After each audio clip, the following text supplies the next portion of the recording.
네, 오늘은 요한계시록 12장 말씀 보겠습니다. 계시록 12장 우리가 1절로 해서 6절 말씀까지 오늘 보기를 원합니다. 계시록 12장 1절로 해서 6절입니다. 우리가 말씀을 같이 읽겠습니다. 하늘에 큰 이적이 보이니 해를 입은 한 여자가 있는데 그 발 아래는 달이 있고 그 머리에는 12별 면류관을 썼더라. 이 여자가 아이를 베어 해산하게 되매 아파서 애써 부르짖더라. 하늘에 또 다른 이적이 보이니 보라, 한 큰 붉은 용이 있어 머리가 7이요 뿔이 10이라. 그 여러 머리에 7 면류관이 있는데 그 꼬리가 하늘별 3분의 1을 끌어다가 땅에 던지더라. 용이 해산하려는 여자 앞에서 그가 해산하면 그 아이를 삼키고자 하더니 여자가 아들을 낳으니 이는 장차 철장으로 만국을 다스릴 남자라. 그 아이를 하나님 앞과 그 보좌 앞으로 올려가더라. 그 여자가 광야로 도망하매 거기서 1260일 동안 저를 양육하기 위하여 하나님의 예비하신 곳에 있더라. 아멘. 지난번에 우리 11장 19절 말씀 거기에 성전 안에 하나님의 언약궤가 보인다라는 말씀이 있었습니다. 오늘 볼 12장 말씀이 바로 이 말씀과 연결되는 말씀이기 때문에 우리가 그 말씀을 생각하는 겁니다. 하나님의 언약에 대해서 우리가 생각하는데 하나님의 언약이 구체적으로 뭐겠습니까? 우리는 이미 알고 있어요. 하나님의 언약이 무엇이라는 것을. 그것은 어떤 한 항목 이렇게 말씀하시는 것이 아니라 전체를 말할 때 우리는 그것을 복음이라고 말합니다. 하나님의 복음은 하나님의 언약입니다. 그러면은 언약궤라고 말씀하신 그 언약궤라는 의미의 핵심은 복음을 뜻하는 겁니다. 그럼 그 복음은 우리에게 약속으로 주신 겁니다. 그랬을 때에 이제 12장으로 넘어와서 그럼 하나님의 복음이 어떻게 우리 가운데 오게 됐느냐. 그 복음의 핵심은 예수 그리스도시거든요. 예수 그리스도와 또 그 예수 그리스도께서 하시는 일, 그리고 그 예수 그리스도로 말미암아 장차 이 땅에 어떤 심판이 주어질 것까지 그게 다 복음이라고요. 그래서 그 이야기를 이제 12장, 13장에 하는 거예요. 이제 이걸 사실은 많은 그런 어떤 이상한 해석들을 많이 하기 때문에 혼돈이 옵니다. 12장, 13장 여기를 보면은 도대체 이게 뭔 말인가 도대체 해석이 안 됩니다. 그러나 우리가 좀 생각해보고 오늘 이제 말씀을 듣다 보면은 이 말씀이 그 말씀이구나 하고 이제 여러분들은 아시게 될 겁니다. 정동석 목사님이 여기 10장, 11장, 12장 이 말씀을 어떻게 해석해야 된다라고 말씀하셨냐면은 왜 우리 복음서를 보게 되는데 마태, 마가, 누가복음 이렇게 세 복음서가 공관복음이라고 하잖아요. 그러면은 마태복음이 쭉 끝나고 그 다음에 마가복음이 시작되고 마가복음이 끝나고 또 누가복음이 시작되고 그런 게 아니잖아요. 이 마태가 보는 각도, 마가복음가 보는 각도, 또 누가가 보는 각도가 좀 다른 것뿐입니다. 하지만 그게 다 하나를 이야기하고 있었던 겁니다. 마찬가지로 여기 10장, 11장, 12장이 그런 의미에서 해석이 되어야 된다. 이제 그렇게 말씀하시는 겁니다. 그래서 10장은 하나님의 말씀을 중심으로 나타난 여기 말씀이고 11장은 하나님의 성도들 중심에서 나타난 말씀이고 12장은 이제 교회 편에서 교회가 어떻게 나타나느냐 이제 그 말씀을 하시는 것이 여기 12장이다. 이제 그렇게 말씀하시더라고요. 그래서 제가 누누이 말씀드렸지만은 요한계시록을 시간 순서대로 해석을 하면은 해석이 안 된다라는 걸 알아야 됩니다. 그래서 그 일곱 인, 일곱 나팔, 일곱 대접 이 재앙들도 이게 순서대로 나오는 것이 아니다라는 걸 알아야 됩니다. 그리고 이 묵시록의 특징은 많은 어떤 객관적인 사실이 아니라 많은 의미를 내포하고 있는, 다시 말해서 어떤 말 그대로 계시라는 거죠. 계시. 그래서 이걸 그냥 객관적인 사실처럼 해석을 하면은 안 된다라는 거예요. 어떤 단어 하나에도 그 단어가 내포하고 있는 그 속뜻이 따로 있는 거예요. 그래서 그런 의미로 우리가 잘 이것을 보아야만 된다라는 겁니다. 그래서 12장은요, 하나님의 언약이 어떻게 나타났느냐라는 걸 보여주는데, 즉 그 언약이 그 성취가 어떻게 되느냐 그 얘기예요.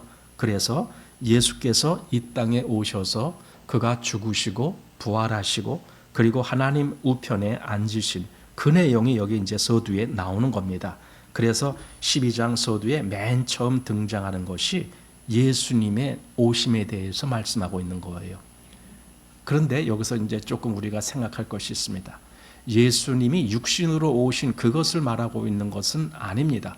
물론 예수님이 오셔야 복음이 시작되는, 완성되는 그것을 의미한다라는 차원에서 그것도 중요한 문제지만, 그러나 더 중요한 것이 있습니다. 이제 여기서 여자가 아이를 낳는다라는 개념이 과연 뭘 얘기하느냐? 그게 과연 마리아가 예수님을 출산한 그런 걸 이야기하느냐? 그 차원이 아닙니다. 조금 더 깊은 차원으로 우리가 들어가 봐야 됩니다. 자, 그래서 이제 1절 한번 보십시오. 하늘에 큰 이적이 보이니 해를 입은 한 여자가 있는데 그 발 아래는 달이 있고 그 머리에는 12별의 면류관을 썼더라. 해를 입는다, 마치 옷 입는 것처럼 해를 입는다는 거죠. 하늘에 있는 해. 이게 얼마나 말하자면 일종의 비유죠. 그리고 거기에 많은 속뜻이 담겨져 있죠. 그래서 해를 입는다. 과연 그게 뭘 뜻하는 거냐? 이제 그걸 오늘 좀 보는데, 그 말씀을 해석하기 전에 먼저 5절을 먼저 보시면은 5절에 이런 말씀이 있습니다. 여자가 아들을 낳으니 이는 장차 철장으로 만국을 다스릴 남자라. 그 아이를 하나님 앞과 그 보좌 앞으로 올려가더라. 이렇게 되어 있습니다. 이 여자가 한 아이를 낳아요. 그런데 그 아이가 어떤 아이냐? 장차 철장으로 만국을 다스릴 남자다. 이렇게 되어 있습니다. 그러면 이게 누구를 얘기하는 거겠습니까? 철장으로 만국을 다스린다는 말이 사실은 여기 말고도 몇 군데 더 나오거든요. 그랬을 때 다른 성경에서는 이 철장으로 만국을 다스리는 분이 예수님이라고 나와요. 다. 여기서는 그게 누구다라고 호명은 하지 않았지만은 그것이 바로 예수님을 의미한다라는 걸 우리가 알게 됩니다. 한번 우리 이전에 계시록 2장에서 그 말씀을 봤는데, 두아디라 교회에 보낸 서신 속에 그 마지막 부분에 이렇게 되어 있는 부분이 있습니다.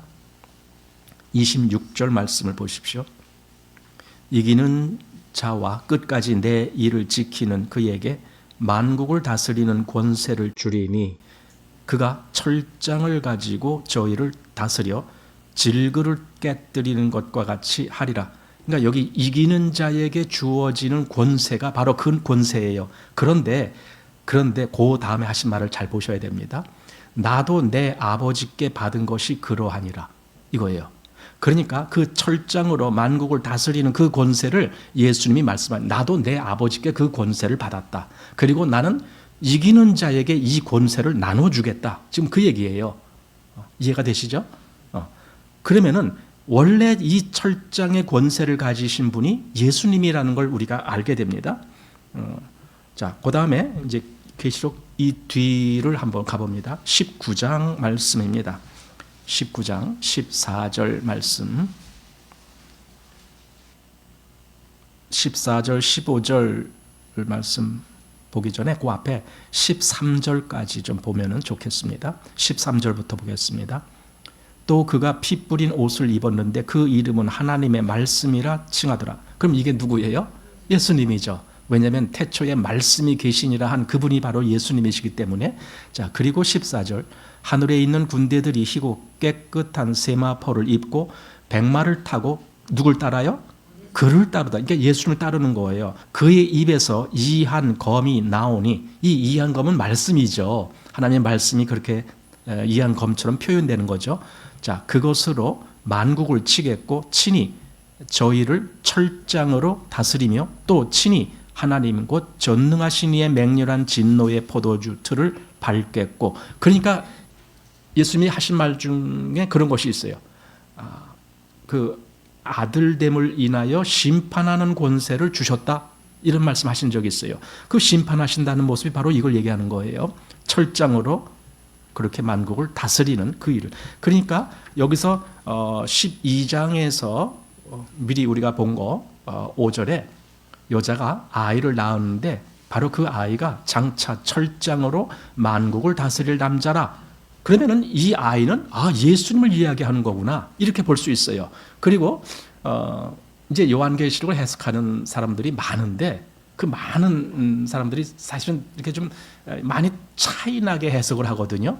어떤 분은 이렇게, 어떤 분은 저렇게 막 해석을 해요. 그런데 딱 공통적으로 하나를 이야기하는 데가 바로 여기예요.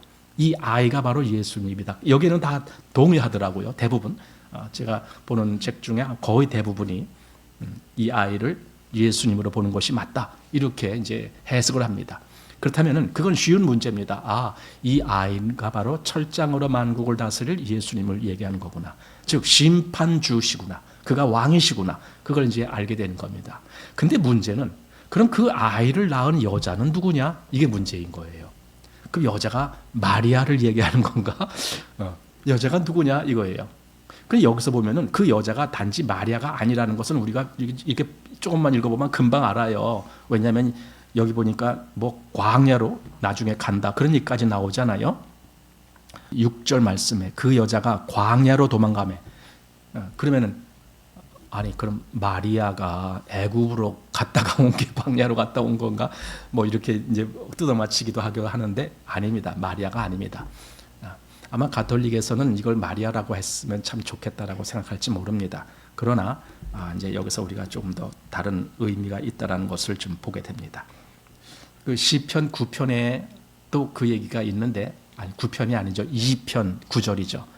거기 보면은 그 시편 2편은 하나님의 아들에 대한 예언의 시예요. 거기에 네가 철장으로 저희를 깨뜨리며 질그릇같이 부수리라 하시도다, 이렇게 그 철장 얘기가 거기도 나와요.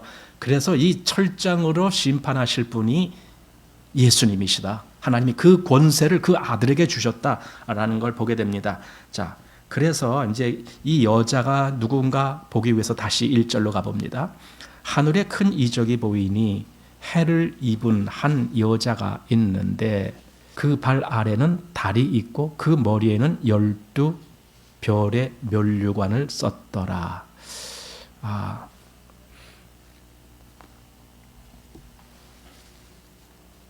성경에서 이제 여자라고 표현할 때 그 의미에 대해서 우리가 좀 알아야 됩니다. 창세기 3장부터 그 얘기가 나오고 있거든요. 2장부터 나오죠. 더 정확히 말하면은 아담이 그 아내 이름을 하와라고 하는, 바로 거기서부터 이제 그 여자가 나오잖아요.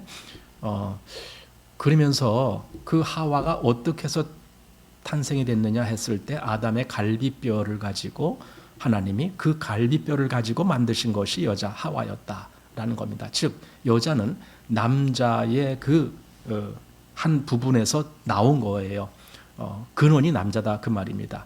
이것이 다시 에베소서에 보면은요, 바로 그리스도와 교회에 대한 관계로 해석이 되는 거예요.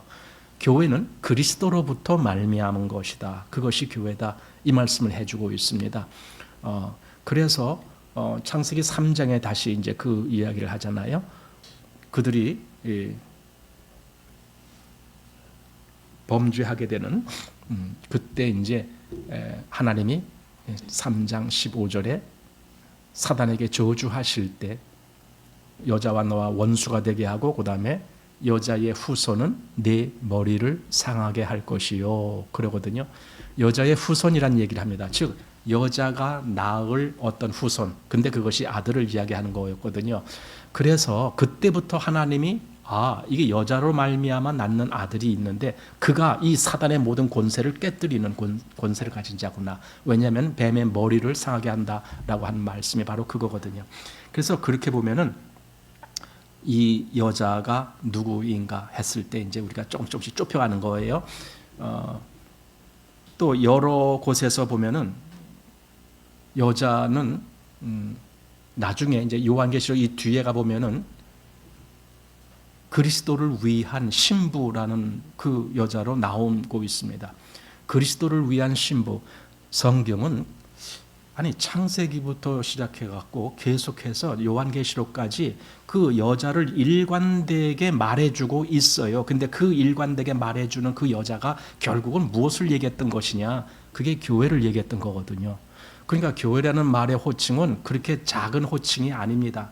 하나님이 성경 전체에서 말한 아주 그리스도의 신부라고 말할 정도의 아주 중요한 위치를 차지하는 그 대상이 교회라고 하는 거예요. 근데 여기 여자가 아이를 낳는다라는, 그럼 그리스도가 교회로부터 낳는가? 이 생각을 좀 해봐야 됩니다. 우선 여기 해, 달, 별 이런 부분들에 대해서 여기 해를 입은 이거를 잘못 읽으시면 안 됩니다. 잘못 읽는다는 게 어떻게 읽냐면은 해를 입은 이렇게 읽으면 안 돼요. 해를 입었다라는 게 아니라 해를 입었다 이렇게 읽어야 돼요. 무슨 말인지 아시겠죠? 이거는 해, 저 하늘에 떠 있는 해를 이야기하는 거예요. 그래서 그 해를 입고 또 그 발 아래 달이 있고, 그러니까 한마디로 달을 밟은 그 위에 서 있고 그런 뜻이죠. 그리고 머리에는 12별의 멸류관을 썼더라. 정말 이거 이렇게만 말씀하니까 이게 도대체 무슨 말씀인지 잘 감이 안 잡히는 거예요. 그래서 여기 해, 달, 별이 뭘 의미하는지에 대한, 그러니까 우리가 어떤 말씀을 해석할 때에 여기 이 말씀 자체로는 해석이 잘 안 된다 할 때에는 성경의 다른 부분들을 봐야 돼요. 다른 부분들에서 이 해나 달이나 별을 어떻게 말씀하셨는가? 왜냐하면 성경은 일종의 공통된 일관성이 있단 말이죠. 아까도 말했듯이 창세기에서도 여자를 말했는데 그것이 요한계시록에서도 여자를 말했다. 그러면 그 여자가 뭔가 상호 공통되는 연결성이 있단 말이에요. 그런 의미에서 여기도 해, 달, 별 이런 것을 해석할 때에는 성경의 다른 부분에서 이 해, 달, 별을 어떤 의미로 해석을 했는지를 그걸 좀 살펴봐야 되는 거예요. 이것이 성경을 우리가 해석할 때에 아주 중요한 방법 중에 하나거든요. 시편 89편을 한번 보면은요. 89, 36, 37절 여기입니다. 시편 89편입니다. 자, 89편 36절 보시면은 그 후손이 장구하고 그 위는 해같이 내 앞에 항상 있으며 그 궁창의 확실한 증인 달같이 영원히 견고케 되리라 하셨도다. 이게 무슨 말입니까? 해와 달이 아주 견고한 확실한 어떤 그 증거가 되는 의미로 여기 이제 지금 해석이 되어지고 있어요. 그 앞에 35절 말씀 보십시오. 내가 나의 거룩함으로 한 번 맹세하였은즉 다윗에게 거짓을 아니할 것이라. 그 후손 이렇게 됐습니다. 그러니까 보세요. 다윗에게 거짓을 말하지 아니하겠다. 즉 다윗에게 약속한 것에 대해서는 확실히 이루어질 거다. 그 얘기를 하기 위해서 해와 달을 인용했던 거예요. 다윗에게 말씀한 확실한 것이 뭐겠습니까? 물론 단순히 다윗의 후손에 대한 말씀을 그걸 의미한 것은 아니라고 봐요. 다윗에게 맹세하신 확실한 약속이 뭐냐 하면 뭡니까? 예수님에 대한 약속이잖아요.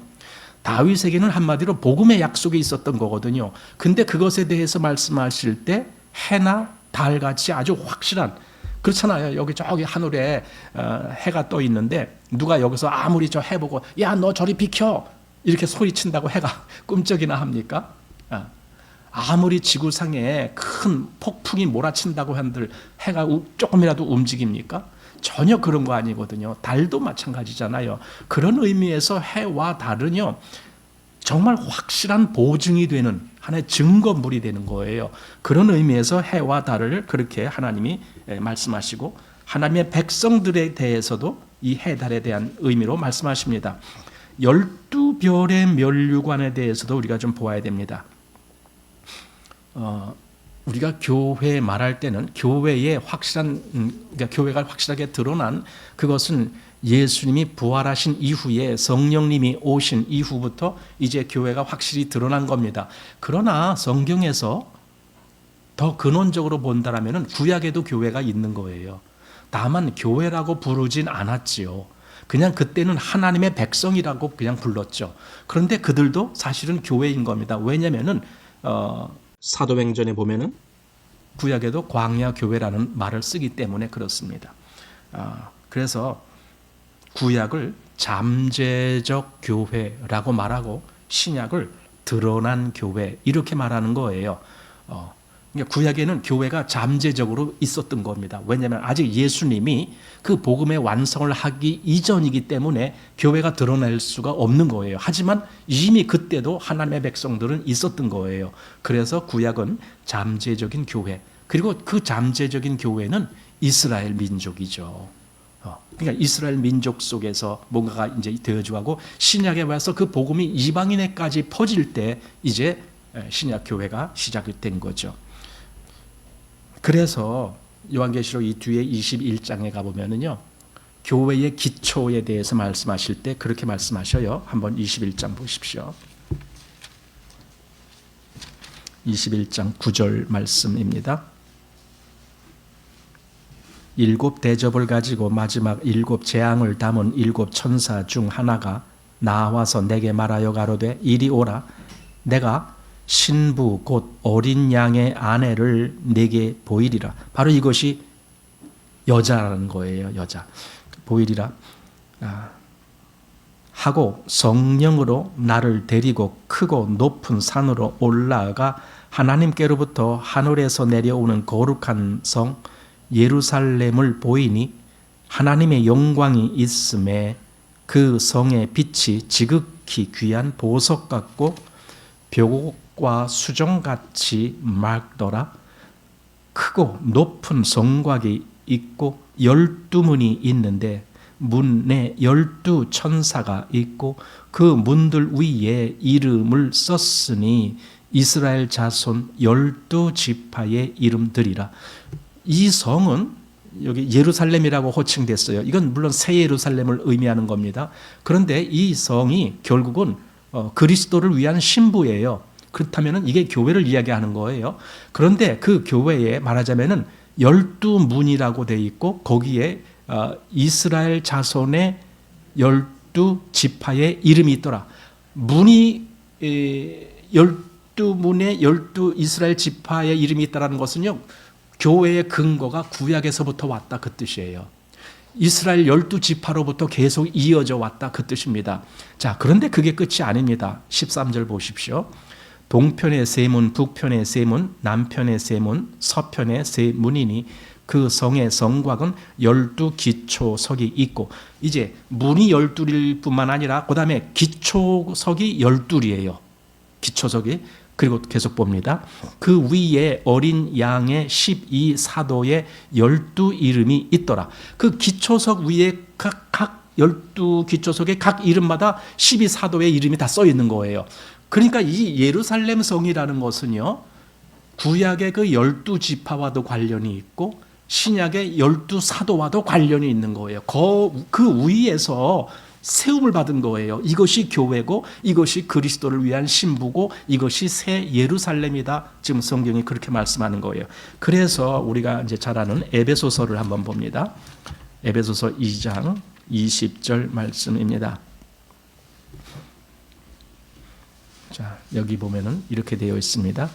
너희는 사도들과 선지자들의 터 위에 세우심을 입은 자라 그리스도 예수께서 친히 모퉁이 돌이 되셨느니라. 너희들은 사도들과, 이건 아까 말한 신약의 12사도를 의미하는 거겠죠. 사도들과 그다음 선지자들, 이건 구약의 선지자들을 의미하는 거예요. 구약의 선지자들이라는 말은 다시 말하면 구약의 12지파와 관련이 있는 그런 의미로 보이는 거예요. 왜냐하면 똑같은 구약이니까. 그래서 교회는 그럼 어떻게 되느냐, 구약의 그 모든 것과 신약의 그 모든 것에 그 위에 세움을 받은 것이 교회다, 이렇게 보는 거예요. 그래서 교회는 구약부터 그것이 뿌리가 있는 거예요. 그냥 신약에 갑자기 교회가 덩그렁 생겨난 것이 아니라 이미 그 준비는 구약 때부터 준비가 되어 있었던 거고, 예수님이 부활하신 이후에 비로소 그것이 꽃이 핀 거죠. 그걸 교회라고 우리가 말하는 겁니다. 그래서 교회는요, 여기서 말하는 그 여자가 결국은 교회를 의미하는 건데, 교회는 해, 달, 그리고 12별과 관련이 있다 그 말이에요. 이게 교회라는 뜻입니다. 그래서 해를 입은 한 여자가 있는데 그 발 아래는 달이 있고 그 머리에는 12별의 면류관을 썼더라. 이것이 바로 교회다. 그래서 여기서 말하는 이 여자는 교회다, 이렇게 말하는 겁니다. 그런데 2절 보십시오. 이 여자가 아이를 베어 해산하게 되매 아파서 애써 부르짖더라. 여자가 아이를 해산해서 이제 그 날 때가 돼갖고 애써 부르짖더라. 즉 말하자면 구로하는 거죠. 이런 일이 왜 생겼느냐. 그리스도가 이 세상에 오실 때까지만 해도 신약 교회는 없었잖아요. 그죠? 그리스도가 죽으시고 부활하실 때까지도 신약 교회는 없었어요. 그게 다 구약에서부터 온, 물론 그 중에 더 주님을 따랐던 12제자들도 있고 하지요. 하지만은 이미 구약부터 아까 본 이스라엘 12지파부터 또 구약의 선지자들로부터 계속 온 바로 그 근거 위에 예수님이 오신 거란 말이에요. 그래서 이사야 66장, 여러분 일일이 찾기가 힘드시니까 제가 그냥 읽을게요. 들어만 보십시오. 66장 7절 말씀을 보면은 시온은 구로하기 전에 생산하며 고통을 당하기 전에 남자를 낳았으니, 여러분 이게 무슨 말이겠어요? 시온이, 즉 이것이 이스라엘을 이야기하는 겁니다. 근데 시온이 구로하기 전에 또 고통당하기 전에 남자를 낳았다는 거예요. 이 의미 잘 생각해 보십시오. 그래서 그 다음 8절에 이러한 일을 들은 자가 누구며 이러한 일을 본 자가 누구이니요? 나라가 어찌 하루에 생기겠으며 민족이 어찌 순식간에 나겠느냐? 그러나 시온은 구로하는 즉시에 그 자민을 순산하였도다. 그러니까 단지 이게 이스라엘 민족에게만 해당된 것이 아니라 그 이스라엘 민족을 통하여 하나님의 진짜 아들인 이 메시아인 예수 그리스도가 이 땅에 오시면서 그가 뭔가를 완성하실 것에 대해서 이렇게 말씀하신 것입니다. 순식간에 그 일이 이루어지는 겁니다. 즉 창세기 3장 15절에서 말씀한 여자의 후손이 오면 할 때 그 여자의 후손이 한마디로 순식간에 오신 거예요. 사실 예수님이 오실 때에는 아무도 그걸 잘 몰랐어요. 거의 다 잊어먹었었어요. 하나님의 아들이 오신다는 것에 대해서. 그러나 갈라디아서 4장 4절에 때가 참에 하나님이 그 아들을 보내사 여자에게서 나게 하시고, 이런 말씀이 있어요. 여자에게서 나게 하셨다. 굳이 그 말을, 아니 그럼 뭐 어떤 아이는 남자에게서 나는가 뭐 이렇게 얘기할지 모르겠지만 여기서 더 의미하는 바가 있었죠. 물론 처녀라는 의미도 있었지만 이 여자라는 개념이 이미 창세기 때부터 말씀한 여자다, 그 뜻이에요. 계속 여자 말씀했는데 그 여자가 아이를 낳았다. 그게 때가 참에 이런 일이 있도록 하나님이 그렇게 말씀하셨다, 이렇게 말씀한 겁니다. 신명기 18장 15절 여기는 좀 보십시오. 모세가 이스라엘 백성들에게 말씀한 대목입니다. 모세는 이제 곧 자기는 자기의 일이 끝날 것을 알고 있었죠. 그래서 이스라엘 백성들에게 그 후에 되어질 일에 대해서 말씀한 겁니다. 신명기 18장 15절 말씀입니다. 네 하나님 여호와께서 너희 중 네 형제 중에서 나와 같은 선지자 하나를 너를 위하여 일으키리니 너희는 그를 들을지니라. 이렇게 되어 있습니다. 이것이 참 중요한 말씀이죠. 그냥 뭐 적당히 이렇게 한 말이 아닙니다. 여기서는 아주 중요한 의미로 이 말씀을 한 것이 있습니다. 모세가 네 하나님 여호와께서 너의 중, 네 형제 중, 이 말입니다. 너의 중 또는 네 형제 중에서 나와 같은 선지자 하나를 너를 위하여 일으키리니 했을 때 그 선지자가 바로 예수님을 얘기했던 거거든요. 이제 신약에 보면은 많은 사람들이 저가 바로 그 선지자냐 하고 이렇게 질문하죠. 바로 그 모세가 말씀했던 그 선지자냐, 즉 우리를 구원하러 오시는 그 메시아냐, 그 말을 다른 말로 선지자냐 이렇게 불렀던 겁니다. 그런데 그가 어디서 오느냐? 너희 중, 네 형제 중에서 이렇게 되어 있습니다. 즉 하나님의 백성 중에서 오게 되어 있단 말이에요. 그러니까 하나님의 백성이 만약에 끊어졌다라면 이 일이 이루어질 수가 없는 거죠. 그래서 사단은 이 일을 끝나게 하려고 오래전부터 하나님의 백성을 아주 멸절시키려는 일을 계속했던 거예요. 그래야 이 일이 안 일어나니까. 그러나 이 일은 안 일어날 수가 없죠. 왜? 하나님이 약속하신 것이니까. 나중에 사도행전 3장에 보면은 그 말씀을 하시죠. 한번 거기 잠깐 보고 가겠습니다. 사도행전 3장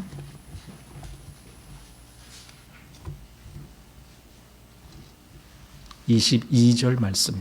조금 아까 본 신명기 18장에 있는 말씀, 그 말씀을 인용해서 여기 다시 말씀하는 겁니다. 사도행전 3장 22절. 모세가 말하되 주 하나님이 너희를 위하여 너희 형제 가운데서, 바로 이 말이 중요하단 말입니다. 너희 형제 가운데서, 즉 예수님의 출처는 그 형제 가운데서 오셔야 된다 그 말입니다. 그래서 너희 형제 가운데서 나 같은 선지자 하나를 세울 것이니 너희가 무엇이든지 그 모든 말씀을 들을 것이라, 이렇게 말했던 겁니다. 이게 베드로의 설교였습니다. 오순절에. 바로 그 역사가 실제화가 된 것이 예수 그리스도시다. 지금 그렇게 말하려고 베드로가 이 설교를 했던 겁니다. 그래서 여자가 낳은 아이, 즉 말하면 구약 교회죠. 그것이 구약 교회를 통해서 그 가운데 여자가 아이를 낳았다라는 그 말이 이제 응해지는 거예요. 즉 그리스도가 오신 겁니다.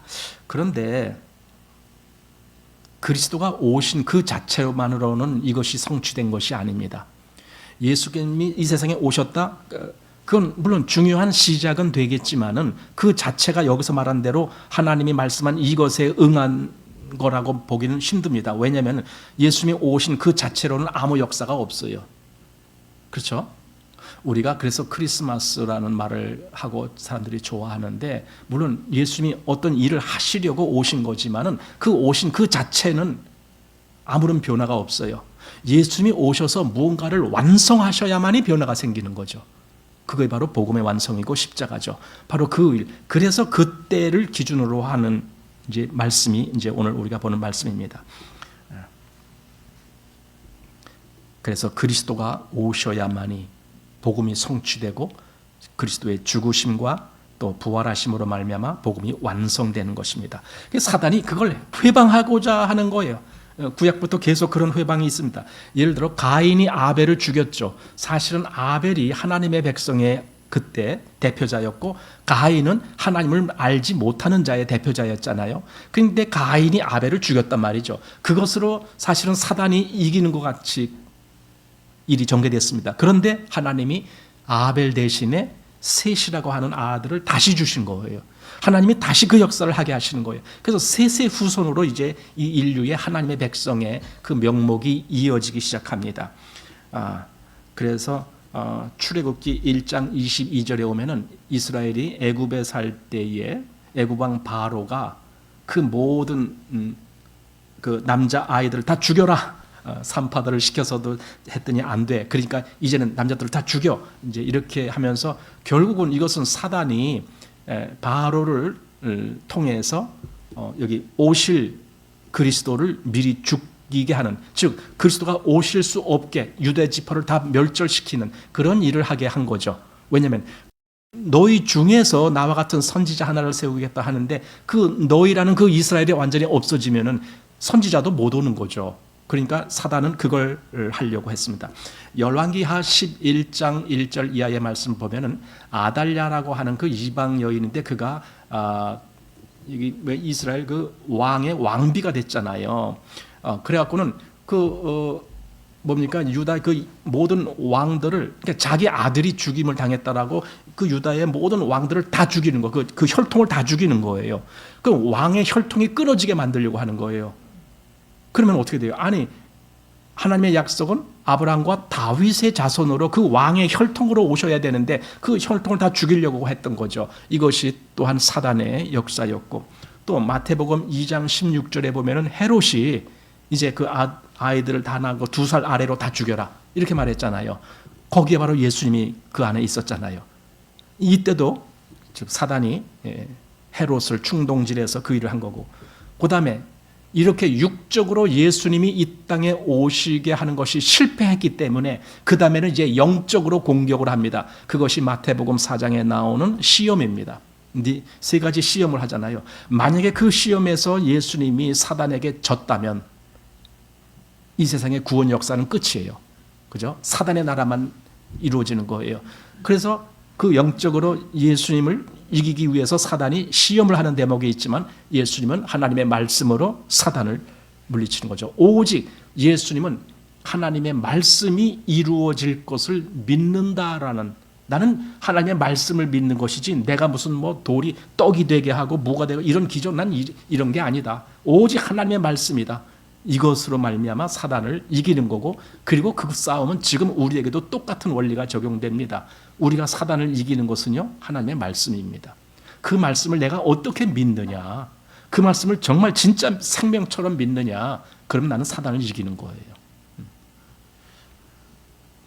그렇게 사단이 모든 괴계를 했습니다. 자 이제 그렇게 정말 사단이 여기 여자가 그 아이를 못 낳게 하려고 그렇게 애썼는데 그런데 이제 그걸 실패했죠. 자, 2절 말씀 보십니다. 오늘 본문. 이 여자가 아이를 베어 해산하게 되매 아파서 애써 부르짖더라. 제가 아까 말한 것처럼 이 해산이라는 것이 단지 마리아가 예수님을 출산했다 그 정도가 아니라는 거예요. 이제 조금 이따 더 자세히 말씀드리겠습니다. 자, 그리고 3절 말씀 보겠습니다. 하늘에 또 다른 이적이 보이니 보라 한 큰 붉은 용이 있어 머리가 7이요 뿔이 10이라 그 여러 머리에 7 면류관이 있는데 그 꼬리가 하늘 별 3분의 1을 끌어다가 땅에 던지더라. 용이 해산하려는 여자 앞에서 그가 해산하면 그 아이를 삼키고자 하더니 자 이렇게 됐습니다. 여기 이제 하늘에 그 한 큰 붉은 용이 나옵니다. 붉은 용. 머리가 7이고 뿔이 10이고 머리에 7 면류관이 있는 용. 보세요. 머리가 7이라는 것이 뭐겠습니까? 머리라는 것은요. 이 머리는요. 한마디로 지식의 그 근원이잖아요. 머리가. 우리 사람들 보고 저 사람 되게 머리 좋으네 이렇게 말하면은 아주 똑똑하다 뭐 그런 말이잖아요. 머리라는 호칭이 그거예요. 머리는 지식을 의미하는 거예요. 그런데 7 머리가 있어요. 완전히 그는 정말 대장처럼 모든 지혜를 다 갖고 있는 자처럼 그렇게 행세를 할 자가 사단이란 말이에요. 그래서 7 머리가 있고 그 다음에 뿔이 10이다. 뿔은 권세를 이야기하는 거예요.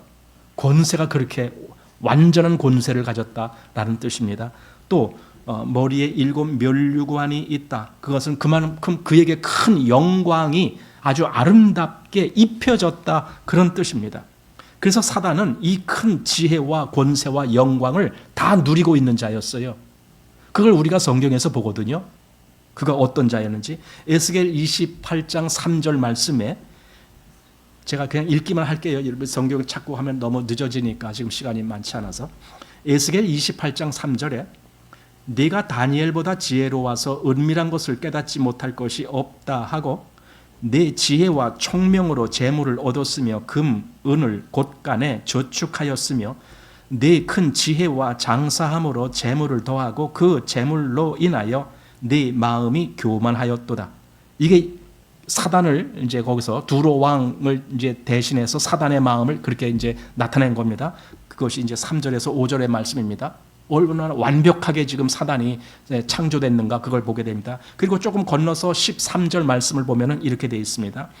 네가 옛적에 하나님의 동산 에덴에 있어서 각종 보석 곧 홍보석과 황보석과 금강석과 황옥과 홍만호와 창옥과 청보석과 남보석과 홍옥과 황금으로 단장하였으며 얼마나 큰 영광을 입은 거예요 이게.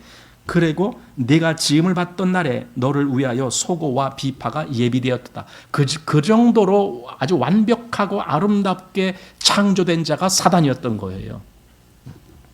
그런데 14절에 너는 기름 부음을 받은 덮는 그룹이며 내가 너를 세우매 네가 하나님의 성산에 있어 화강석 사이에 왕래하였도다.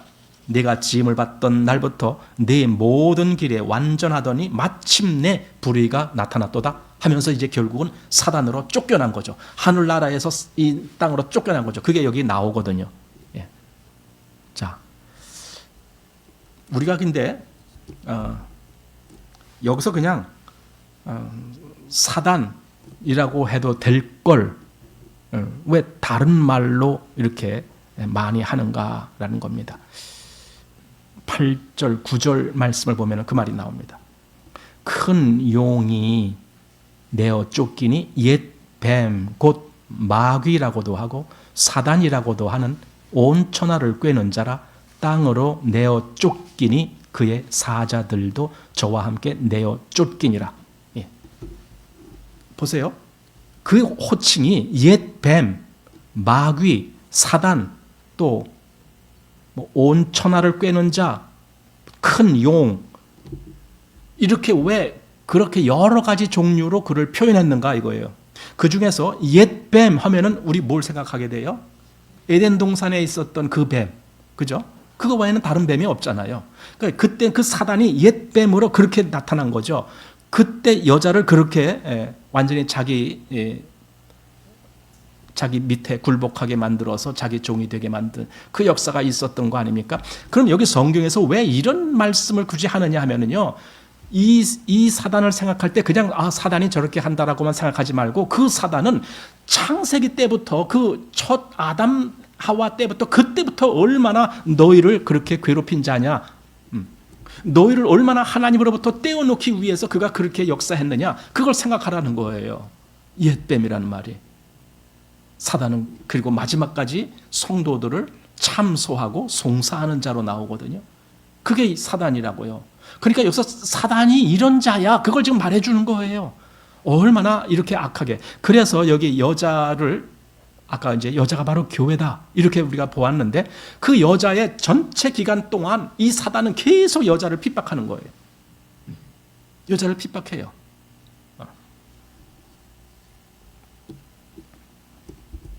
계시록 17장 3절 말씀에 곧 성령으로 나를 데리고 광야로 가니라. 내가 보니 여자가 붉은 빛 짐승을 탔는데 그 짐승이 몸에 참남된 이름들이 가득하고 7머리와 10뿔이 있으며, 그러니까 보세요.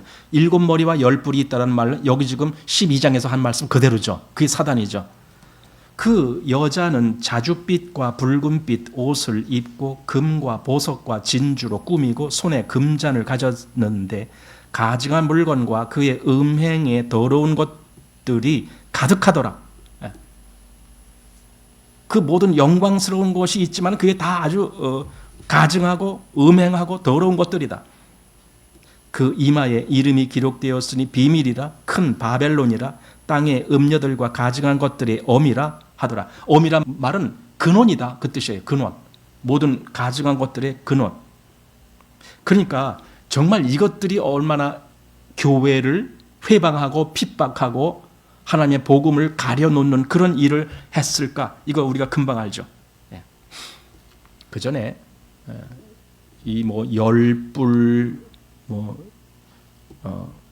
머리가 7이고 뿔이 10이고 이런 걸 이야기할 때에 옛날에 저도 그런 걸 들었는데 이게 구주 공동체 유럽 연합을 뜻하는 거다 이런 말 그전에 했었어요. 여러분들도 들으신 적이 있을 거예요.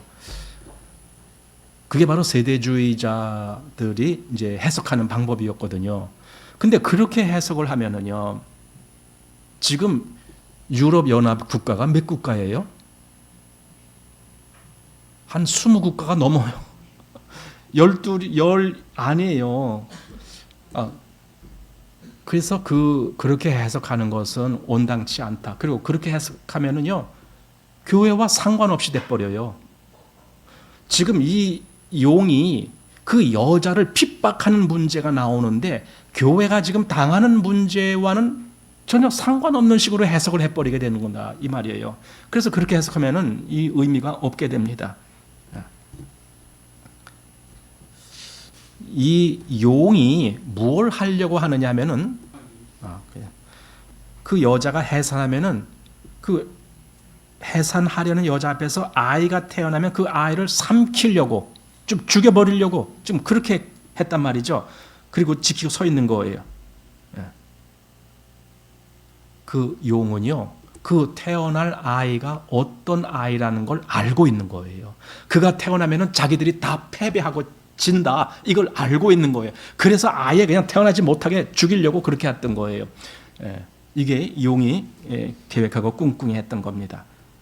그 아이가 바로 철장으로 만국을 다스리면서 하나님 나라를 완성시킬 그 아이라는 걸, 그걸 알았던 겁니다. 또 그것뿐만이 아니라 그가 장차 자기들을, 그 마귀 일당들을 영원한 불못에 던져 넣을 뿐이라는 걸 그걸 알고 있었습니다. 우리 마태복음 8장 29절에 보면은 거기 귀신 들린 자가 이제 나오는데 결국 귀신이 말하는 거예요. 귀신이라는 것은 마귀의 세력들이죠. 그 무슨 말을 해요? 그 가다라 지방에서 때가 이르기 전에 우리를 멸망시키러 왔나이까 이 얘기를 하잖아요. 그러니까 때가 되면은 그 일이 이루어진다라는 걸 귀신들이 다 알고 있다니까요. 그래서 어떻게 하면은 이 하나님의 아들이 이 땅에 나타나는 것, 그리고 이 땅에서 그 역사를 이루는 것, 이걸 방해하는 거예요. 오지 못하게 하고 왔으면 그 일을 못하게 하고 막 이러잖아요. 심지어는 십자가에 달려있을 때에도 그 십자가의 일을 완성하지 못하게 하려고 뭐라고 그래요? 내려와봐 자꾸만. 네가 내려오면 우리가 믿어줄게. 이렇게 자꾸만 그를 유혹하잖아요. 그때 예수님은 아무 대답도 안 하셨지만. 그런데 여기 오늘 본문에 이 아이가야, 여인이 그 아이를 낳자마자 하나님 보좌로 올라가는 거예요. 여러분 그걸 잘 보셔야 됩니다. 자, 5절 보십시오. 여자가 아들을 낳으니 이는 장차 철장으로 만국을 다스릴 남자라. 그 아이를 하나님 앞과 그 보좌 앞으로 올려가더라. 바로 여기서 이것이 단지 그 아이를 낳는다라는 개념이, 그게 예수님이 이 땅에 출생하신 그 개념으로 보면 안 된다라는 개념이 그래서 나오는 겁니다. 아들을 낳았다라는 것은요, 그 아이의 일이 완성되는 것을 의미하는 겁니다. 다시 말하면요, 예수님이 죽으시고 부활하시는 그 사건을 낳았다라고 얘기하는 거예요. 이제 그렇게 봐야 된다라는 의미를 우리가 조금 더 보겠습니다.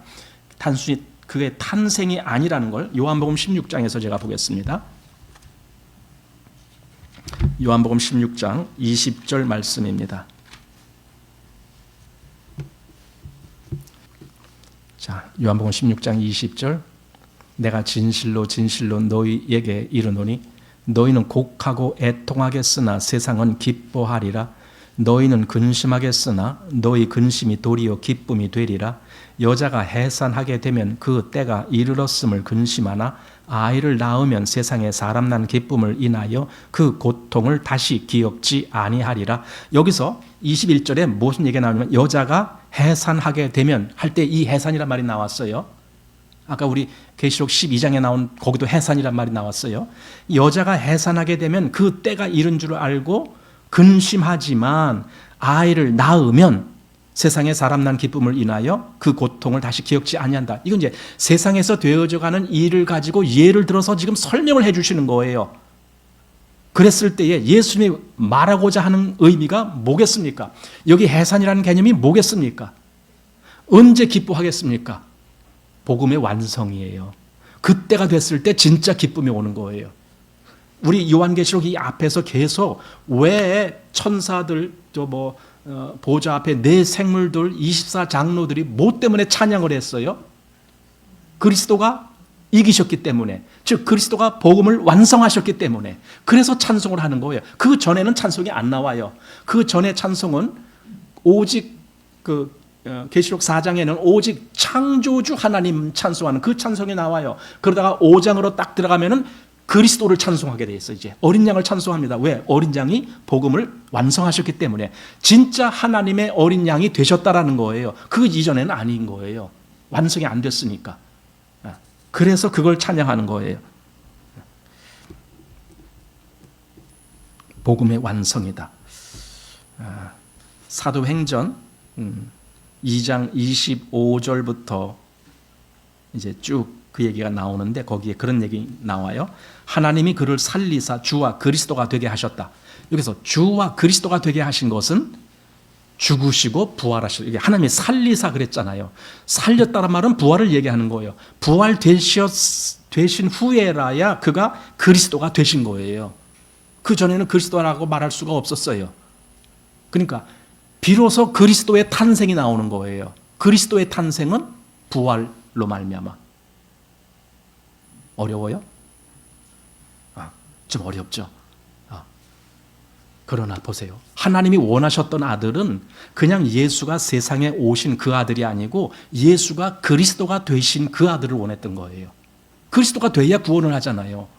그 그리스도는 예수님이 부활하셔야만이 그리스도가 되시는 거예요. 그게 바로 사도행전에 나오는 말씀이고, 또 사도행전 13장 33절에도 그 말씀이 나와요. 거기에 하나님이 예수를 일으키사 우리 자녀들에게 이 약속을 이루게 하셨다 함이라. 시편 2째 편에 기록한 바와 같이 너는 내 아들이라 오늘 너를 낳았다 하셨고. 보세요. 지금 사도행전 13장 33절에서 시편 2편에 나오는 그 말씀, 오늘날 내가 너를 낳았다, 그 말을 어떤 식으로 여기서 해석을 했느냐 하면은 마리아가 예수님을 낳았다, 그걸 의미하는 것이 아니에요. 그러니까 시편에 오늘날 내가 너를 낳았다라는 말은 그 33절 앞에 뭐라고요? 곧 하나님이 어떻게 했어요? 예수를 일으키사. 이거 일으키사라는 말은 죽은 자 가운데서 일으킨 것을 얘기하는 거고 부활을 얘기하는 거예요.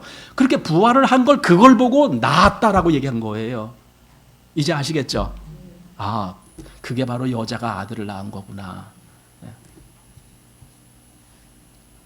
예수님의 부활입니다. 그래서 여자가 아들을 낳았습니다. 그래서 다시 오늘 본문 5절 말씀을 보십시오.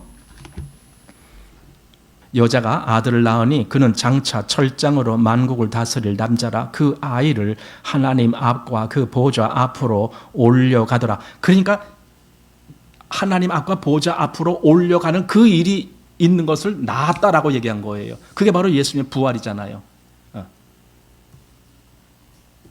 히브리서 1장 3절 말씀에 이는 하나님의 영광의 광채이시요 그 본체의 형상이시라. 그의 능력의 말씀으로 만물을 붙드시며 죄를 정결케 하는 일을 하시고 높은 곳에 계신 위엄의 우편에 앉으셨느니라. 죄를 정결케 하는 일을 하셨는데 언제 하신 거예요? 십자가의 죽으심과 부활, 그 일을 하시고 하나님 보좌 우편에 앉으신 것이죠. 또 히브리서 9장 11절 말씀에도 그리스도께서 장래 좋은 일이 대제사장으로 오사 손으로 짓지 아니한 곧 이 창조에 속하지 아니한 더 크고 온전한 장막으로 말미암아 염소와 송아지 피로 아니하고 오직 자기 피로 영원한 속죄를 이루사 단번에 성소에 들어가셨느니라.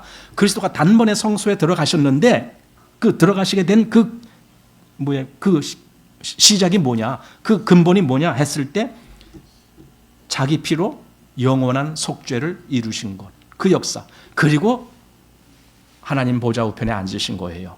그러니까 여기 지금 아까 우리 본문에 뭐라 그러냐면은 그 아이를 뭐라 그랬어요? 하나님 앞과 그 보좌 앞으로 올려가더라. 하나님 앞에 올려간 거예요. 그 역사는 십자가의 역사가 있어야만이 가능한 거예요. 그래서 그때 비로소 오늘날 내가 너를 낳았다, 이렇게 말씀하신 거예요. 그 여자가 아이를 낳았다는 개념은 마리아가 예수님을 출산한 것이 아니고 교회를 통해서 예수 그리스도가 오셔서 결국은 예수 그리스도의 십자가와 부활이 완성된 그것을 그리스도를 낳았다라고 말하는 거예요. 사도행전 2장 32절 이 예수를 하나님이 살리신지라 우리가 다 이 일의 증인이로다.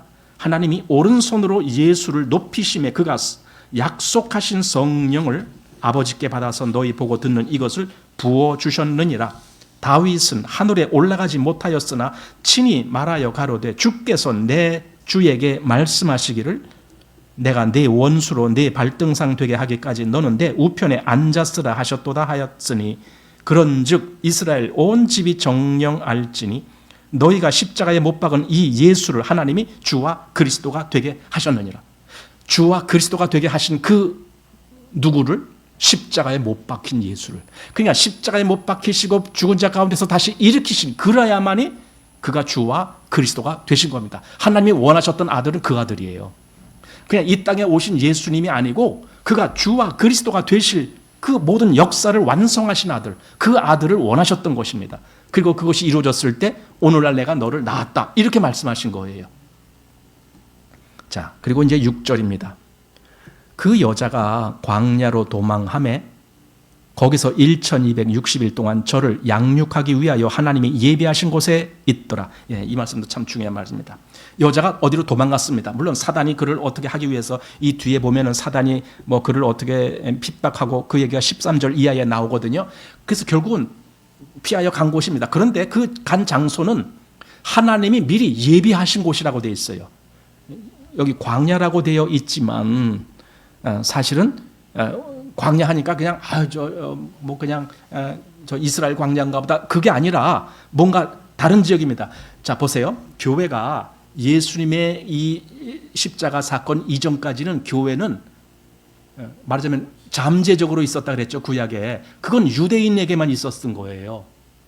이방인 가운데는 그 하나님의 백성들이 물론 개인적으로 하나님 백성 될 사람들 몇 있었지만 지금 그 정도가 아니고 민족적으로 본다면 유대인만 하나님 민족이에요. 그게 구약의 현실이거든요. 그랬던 것이 신약에 와서 예수님이 죽고 부활하심으로 복음이 이제는 누구한테 가요? 이방인에게 가요. 이방인에게 가는 것이 온 세상으로 다 퍼졌단 말이에요. 그게 광야예요. 골방에서만 갇혀 있는 것이 아니라 이제 광야로 그 복음이 다 퍼졌습니다. 즉 교회가 온 땅에 퍼졌습니다. 그게 여기 여인이 광야로 간 거예요. 왜 그러냐면은 하나님이 미리 그렇게 예비하신 곳이라고 했기 때문에 이게 그냥 도망가서 그냥 숨어 있는 그 장소라고만 본다면 그건 예비한 곳이 아니라 그냥 살기 위해서 도망간 거다 이렇게밖에 해석이 안 되잖아요. 근데 여기서는 그 말이 아니에요. 하나님이 예비하신 곳에, 즉 하나님이 미리 그 모든 것을 준비해 놓으시고 복음이 모든 이방인 땅에도 퍼지게 하신 겁니다. 그러면서 하신 말씀이 있습니다. 뭐냐면은 양육이라는 말이 나와요. 양육하기 위하여, 이거예요. 교회를 양육하시는 거예요. 교회를. 여러분, 교회가 이 땅에 존재하면서 우리는 계속 양육을 받아요. 어떻게 양육을 받아요? 성령으로 말미암아. 지금 하나님은 하늘에 계시고 예수님도 하나님 보좌 우편에 계시다. 그럼 우리에게 실제적으로 역사하시는 분은 성령님이에요. 근데 성령님이 어떻게 우리 가운데 역사하셔요? 예수님이 그러셨잖아요. 보혜사가 오시면 그가 내 일을 너에게 깨닫게 해주시겠다. 또 그가 너희를 진리 가운데로 인도한다. 그래서 그를 진리의 영이라고 하고, 이렇게 성령께서 우리를 자꾸만 이끌어 가시는 길이 있습니다. 그 길이 바로 우리를 양육하는 길입니다. 우리로 하여금 그 길에 가면서 계속 여기 사단이 계속 그 핍박하는 가운데에 성령님은 우리를 진리 가운데로 계속 인도하시는 거예요. 이게 진짜 양육을 받는 거라니까. 그러니까 양육받는단 말은요, 한마디로 믿음이 성장한다 그 뜻이에요. 성장하는 거예요. 그런 과정. 여러분, 우리에게 핍박이 없으면 무슨 성장이 있어요? 그러니까 하나님은 사단이 우리를 핍박하는 것조차도 그냥 놔두신 거예요. 왜? 우리를 양육하시려고. 우리가 세상에서 이런 고통과 어려움을 당할 때에도 우리는 뭘 생각합니까? 하나님 말씀을 생각하잖아요. 내가 이 땅에서는 이렇게 힘들어도 하나님의 약속은 진짜야. 그 말씀대로 나는 하나님 내게 마련해 주실 그곳으로 나는 갈 거야. 계속 그걸 기억하잖아요. 내가 내일 죽는다. 내가 병이 있어서 이 병이 못 고칠 병이야. 그래서 내일 죽는다. 그렇더라도 우리가 기억할 것은 하나님의 약속이잖아요.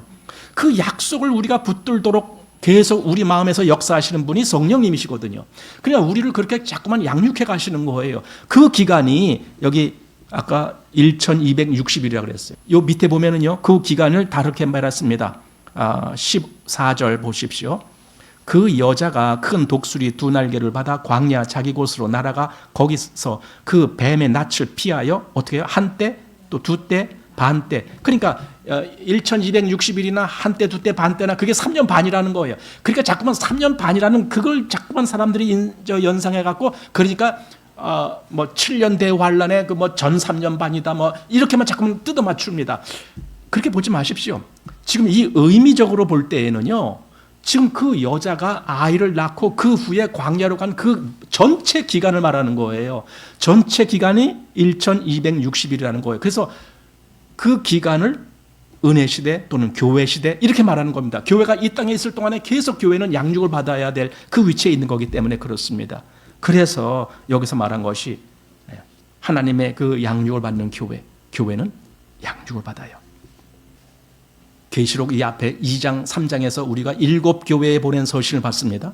그 7교회에 보낸 서신이 뭡니까?